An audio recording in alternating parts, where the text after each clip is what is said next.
Monday flex here. So Guinevere Galahad XL. That's a thick one. 4.7mm 52-100. These are the sheaves. These are now punched through, glued and sanded and dyed.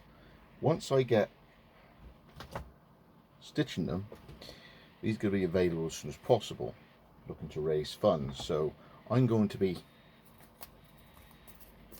over the next few hours, obviously email Wessex Blades UK yahoo.com if you're interested in Guinevere in elm stabilised, and this chunky monkey G10 with lovely liners. Thanks for your time, Wessex.